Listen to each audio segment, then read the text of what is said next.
अस्सलामु अलैकुम सामईन व नाजरीन, उम्मीद करते हैं आप सब खैरियत से होंगे।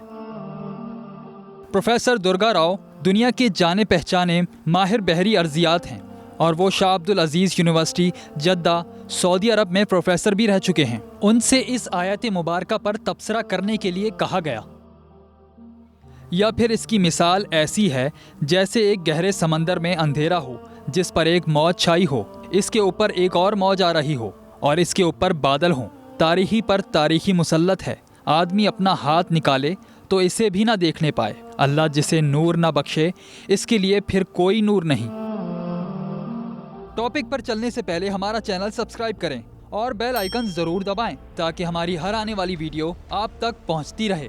प्रोफेसर राव ने कहा कि साइंसदान सिर्फ हाल ही में जदीद आलात की मदद से तस्दीक करने के काबिल हुए हैं कि समंदर की गहराइयों में तारीकी होती है। ये इंसान के बस से बाहर है कि वो 20 या 30 मीटर से ज़्यादा गहराई में इजाफी साजो सामान और आलात से लेस हुए बगैर गोता लगा सके। इंसानी जिस्म में इतनी कुव्वत व बर्दाश्त नहीं कि जो 200 मीटर से ज़्यादा गहराई में पड़ने वाले आबी दबाव का सामना करते हुए जिंदा भी रह सके। यह आयत तमाम समंदरों की तरफ इशारा नहीं करती, क्योंकि हर समंदर को पर दर पर तारीकी का हामिल करार नहीं दिया जा सकता। अलबत्ता ये आयत मुबारका बतौर ख़ास गहरे समंदरों की जानिब मुतवज्जा करती है, क्योंकि कुरान पाक की इस आयत में भी वसी और गहरे समंदर की तारीकी का हवाला दिया गया है।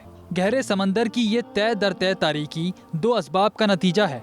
नंबर 1, आम रोशनी की एक शुआ 7 रंगों से मिलकर बनती है। ये 7 रंग बनफशी, कांसी, नीला, सब्ज, पीला, नारंगी और सुर्ख है।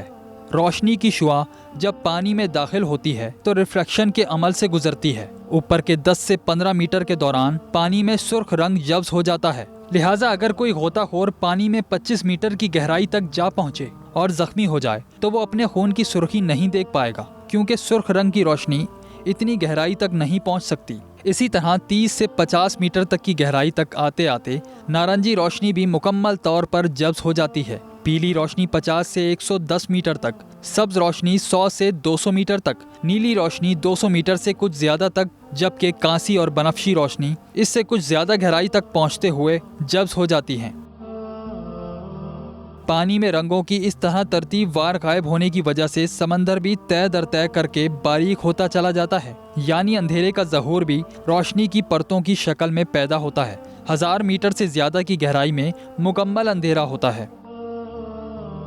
नंबर 2, धूप की शुआएं बादलों में जब्स हो जाती हैं, जो निस्बतन रोशनी की शुआओं को इधर उधर बिखेरती हैं, जिसकी वजह से बादलों के नीचे तारीकी की एक परत सी बन जाती है। ये तारीकी की पहली परत है। जब रोशनी की शुआएं सतह समंदर से टकराती हैं तो वो समंदरी लहरों की सतह से टकराकर पलटती हैं और जगमगाने का सा तासुर देती हैं। लिहाजा ये समंदरी लहरें हैं जो रोशनी को मनक्स करती हैं, तारीकी की वजह से बनती हैं। गैर मनक्स शुदा रोशनी समंदर की गहराइयों में सरायत कर जाती है। लिहाजा समंदर के 2 हिस्से हुए। सतह की इम्तियाजी अलामत रोशनी और गर्मी है, जबकि अंधेरा समंदरी गहराइयों की वजह से है। इसके अलावा गहरे समंदर और सतह समंदर को एक दूसरे से मुमताज़ करने वाली चीज़ें भी लहरें ही हैं। अंदरूनी मौजें समंदर के गहरे पानियों का अहाता करती हैं, क्योंकि गहरे पानियों की कसाफत अपने ऊपर मौजूद कम गहराई वाले पानियों के मुकाबले में ज़्यादा होती हैं। अंदरूनी पानियों में तारीकी का राज होता है। समंदर की इतनी गहराई में मछलियाँ भी नहीं दिख सकती। रोशनी का वाहिद जरिया खुद इनके जिस्म होते हैं।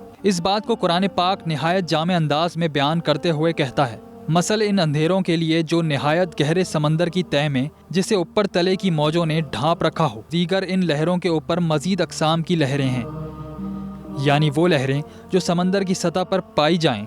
इस तसलसल में यह आयत मुबारका फरमाती है, फिर ऊपर से बादल छाए हुए हैं। गर्ज अंधेरों में जो ऊपर तले पै दर पै हैं, जैसा कि वजाहत की गई, ये बादल वो पै दर पै रुकावटें हैं जो मुख्तलिफ सतहों पर रोशनी की मुख्तलिफ रंग जब्स करते हुए अंधेरे को बढ़ावा देती चली जाती हैं। प्रोफेसर दुर्गा राव ने ये कहते हुए अपनी बात मुकम्मल की कि 1400 साल पहले कोई आम इंसान इस मजहर को इतनी तफसील से बयान नहीं कर सकता था। लिहाजा ये मालूमात सुपर नेचुरल जरिए से आई हैं।